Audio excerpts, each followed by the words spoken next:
नमस्कार दोस्तों, आज की कहानी का नाम है कर्म किए हैं तो चिंता किस बात की करना। तो कहानी की शुरुआत होती है एक राजा के राज्य से। उस राज्य का जो राजा है उसकी एक अजीब सी आदत होती है। वो अपने राज्य में भ्रमण तो करता है लेकिन राजा के रूप में नहीं, बल्कि भेष बदलकर एक अनजान के रूप में घूमता रहता है। ऐसा वो रोज नहीं करता पर कभी कभी ऐसे वो काम जरूर करता था। उसके पीछे का असली कारण ये था कि वो लोगों की असली जरूरतों को जानना चाहता था। राज्य में क्या गतिविधियां हो रही हैं उसके बारे में जानना चाहता था। अगर कोई अनुचित कार्य हो रहा है तो अपने राज्य की सुरक्षा के लिए हमें क्या करना चाहिए, वो ये सारी जानकारियां प्राप्त करने के लिए भेष बदल के घूमता था। एक दिन की बात है, राजा अपने मंत्री के साथ अनजाने में घूमते घूमते अपने राज्य की अंत की सीमा तक जा पहुंचा। वहां पहुंचते ही राजा ने एक बहुत ही असाधारण घटना देखी। उसने रास्ते के बीचों बीच में एक आदमी को लेटा हुआ देखा, लेकिन कोई भी उसकी मदद नहीं कर रहा था।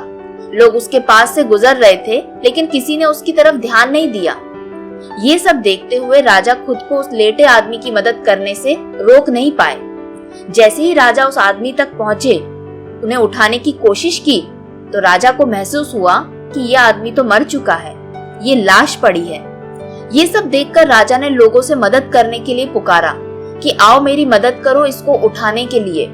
लेकिन जो भी गुजरता उस मरे हुए व्यक्ति को देखकर अपना चेहरा बना लेता और दूर चला जाता। इस प्रकार कोई भी राजा की मदद करने के लिए नहीं रुका।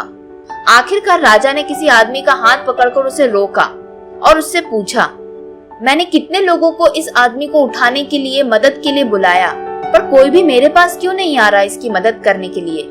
आखिर बात क्या है? लोग इस व्यक्ति से संपर्क करना क्यों नहीं चाहते? इसे सुनते ही उस व्यक्ति ने अपना चेहरा बनाकर जवाब दिया, सब कुछ उसके कर्मों का फल है। वो हमारे शहर का सबसे बड़ा पापी है। उसने अपना पूरा जीवन केवल गलत काम, बुरे काम करने में निकाल दिया। ऐसा कहते हुए वो व्यक्ति भी वहां से चला गया। उस गुजरते हुए व्यक्ति के मुंह से ऐसे शब्द सुनकर राजा अपने मंत्री की सहायता से उस मृतक को उठाकर ले गए और लोगों से पता करने के बाद उसके घर तक जा पहुंचे। अपने मृत पति को देखकर उसकी पत्नी बहुत जोर जोर से रोने लगी। फिर कुछ समय बाद राजा ने उसकी पत्नी से पूछा कि इतने लोगों का व्यवहार तुम्हारे पति के प्रति इतना गलत क्यों है? वो तुम्हारे पति के बारे में इतना गलत क्यों सोचते हैं? सड़क पर राजा के साथ में जो कुछ भी हुआ वो सारी बातें राजा ने उस मृत व्यक्ति की पत्नी को बता दी। सारी बातें सुनने के बाद उसकी पत्नी ने अपने पति की तरफ बहुत सम्मान पूर्वक देखा और एक आत्मविश्वास के साथ कहा कि मेरा पति बहुत ही अच्छा व्यक्ति है। राजा ये सुनकर चौंक गए कि दुनिया तो इसके पति के बारे में इतनी बुरी बातें बोलती है, लेकिन इसकी पत्नी ऐसा क्यों कह रही है? तो राजा कहते हैं कि लोग तो कहते हैं कि तुम्हारा पति तो पापी व्यक्ति था और लोग इसी वजह से उससे इतना नफरत करते हैं और उसके मृत शरीर को छूने की भी कोशिश नहीं की। ये सुनकर उसकी पत्नी ने राजा से कहा, आप सही हैं और मैं भी इन लोगों से वही उम्मीद करती हूँ, क्योंकि लोग हमेशा से मेरे पति को गलत जगह जाते हुए देखते थे। लेकिन सच्चाई ये है कि मेरे पति हर दिन शराब की दुकान जाते थे और वहां से कुछ शराब की बोतलें खरीद कर लाते और फिर उन सभी शराब की बोतलों को नाले में डाल देते थे और रोज पानी में उन दारू की बोतलों को बहाने के बाद मेरे पति मुझसे कहा करते थे कि आज मैंने उन लोगों को बुरे काम करने से बचा लिया। और ये सब करने के बाद रात में रोज मेरे पति उन महिलाओं के पास जाते थे जो वेश्यावृत्ति की होती थी। जो महिलाओं के दरवाजे खुले रहते थे उनके घर पर वो पैसे देकर आ जाते थे। पैसे लेने के बाद वो वेश्यावृत्ति की औरतें अपना दरवाजा बंद कर लेती थी, क्योंकि अब उन्हें उस रात के लिए कोई पैसों की जरूरत नहीं पड़ती थी। ऐसा करने के बाद वो कई औरतों को रोज हो रहे अत्याचारों से बचा लेते थे और कुछ युवा लड़कों को गलत काम करने से रोक पाते थे। इसलिए लोग अक्सर मेरे पति को ऐसे स्थानों पर जाते देखते और उनको भला बुरा सोचते और समझते थे कि शायद मेरा पति शराबी है, शायद वो बुरी इच्छा वाला है, वेश्यावृत्ति का है, इसलिए वहां पर जाता है। और मैं अपने पति को अक्सर याद दिलाती थी कि जब तुम मरोगे तो कोई तुम्हारे पास नहीं आएगा, क्योंकि तुम काम ही ऐसा करते हो। तुम्हारी लाश को तो कोई कंधा भी नहीं देगा।